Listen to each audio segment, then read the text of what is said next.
Dear students, class 9th maths chapter 6 exercise 6.2 का question number 6 solve करते हैं। Question solve करने से पहले मेरा आपसे रिक्वेस्ट है कि चैनल को सब्सक्राइब जरूर कर लें।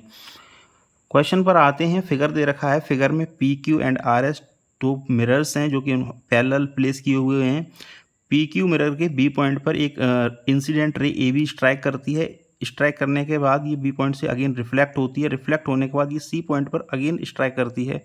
फिर ये रिफ्लेक्ट हो जाती है सी डी पर, सी डी पाथ पर। तो हमें प्रूव करना है A B and C D जो रेज थी, ये एक इंसिडेंट रे थी और ये सी डी रिफ्लेक्टेड रे हैं, ये पैरेलल होंगी एक दूसरे की। ये हमें प्रूव करना है। तो मैं point B and point C पर नॉर्मल यानी कि परपेंडिकुलर ड्रॉ कर ले रहा हूँ। हमने परपेंडिकुलर ड्रॉ कर लिए हैं एंड ये जो एंगल है इसको मैं 1 नेम दे रहा हूँ, इस एंगल को मैं 2 नेम दे रहा हूँ। सिमिलरली इस एंगल को मैं 3 नेम दे रहा हूँ एंड इस वाले एंगल को मैं 4 नेम दे रहा हूँ। अब एंगल 1 हो जाएगा एंगल 2 के। क्यों हो जाएगा? क्योंकि एंगल ऑफ इंसिडेंट इक्वल होता है एंगल ऑफ रिफ्लेक्शन के। तो ये नॉर्मल है, तो नॉर्मल से जो पहला जो इंसिडेंट एंगल है ये 1 बना और इसके बाद रिफ्लेक्ट कर रही है तो ये ये बन जाएगा एंगल ऑफ रिफ्लेक्शन। तो incident angle and angle of reflection ये दूसरे के इक्वल होते हैं। तुम लिख सकते हैं angle 1 equal to angle 2। Angle 1 equal हो जाएगा एंगल 2 के, because angle of incident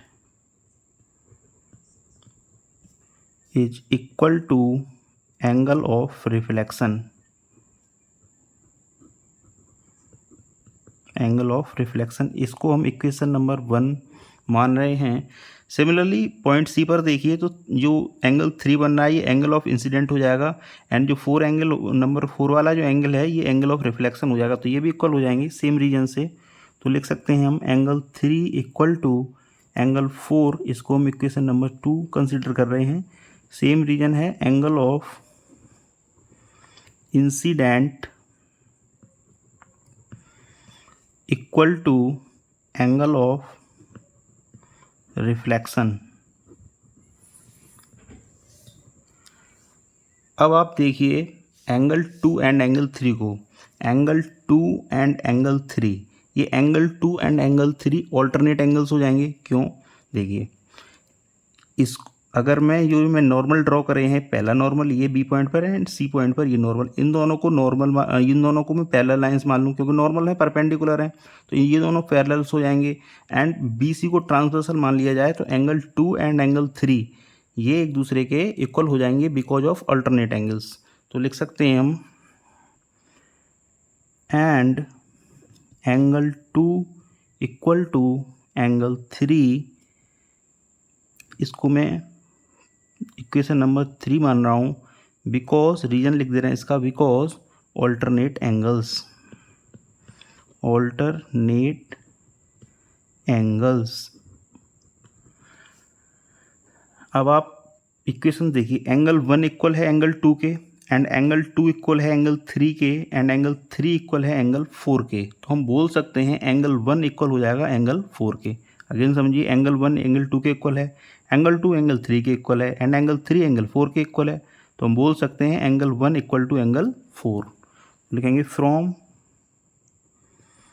equation 1, 2 and 3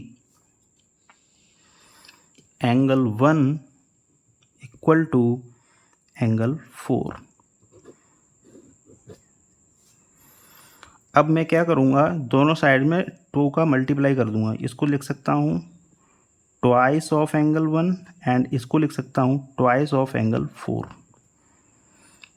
अब मैंने क्यों किया ये? क्योंकि मैं इसको लिख सकता हूँ फिर angle 1 plus angle 1, twice of angle 1 है तो angle 1 plus angle 1 equal to 2 angle. ऐसे ही यहाँ लिख सकता हूँ एंगल 4 प्लस एंगल 4। अब मैं इस वाले एंगल 1 को एंगल 2 लिख सकता हूँ क्योंकि इक्वेशन 1 में एंगल 1 इक्वल है एंगल 2 के। तो मैं इसको लिख दूंगा angle 1 plus angle 2 equal to angle 4 plus angle 4 को मैं एंगल 3 लिख सकता हूँ इक्वेशन 2 से। तो मैं इसको एंगल 3 लिख दूंगा। तो लिख दे रहे हैं इसका because from equation 1 and 2।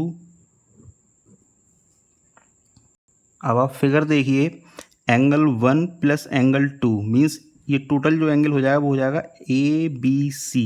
Angle 1 plus angle 2 मिलके क्या हो जाएगा ए बी सी। तो इसको हम रिप्लेस कर सकते हैं एंगल ए बी सी से, angle A B C. And angle 4 plus angle 3 आप देखिए इसको हम रिप्लेस कर सकते हैं एंगल बी सी डी से, B C D. Angle 3 plus angle 4 equal to हो जाएगा angle B C D, equal to angle B C D. अब आप फिगर से समझिए P Q and R S जो दोनों मिरर्स थे ये एक दूसरे के पैरेलल थे। एंड अगर मैं बी सी को ट्रांसवर्सल मान लूँ तो angle A B C equal हो रहा है एंगल बी सी डी के। अगर angle A B C angle B C D के इक्वल हो रहा है इट मीन्स ये ऑल्टरनेट एंगल्स हैं। जब ऑल्टरनेट एंगल्स इक्वल हैं तो कहाँ हो सकते हैं, वो जब भी हो सकते हैं जब रे ए बी पैरेलल हो जानी चाहिए रे सी डी के। तो लिखेंगे सिंस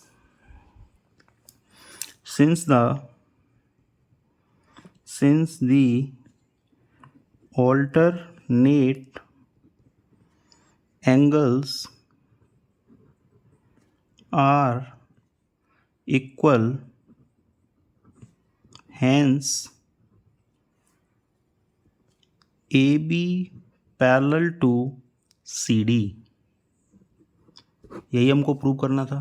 तो thank you very much for watching. Question number 6 हमने सॉल्व कर दिया है। अगेन आपसे रिक्वेस्ट है कि चैनल को सब्सक्राइब जरूर कर लें।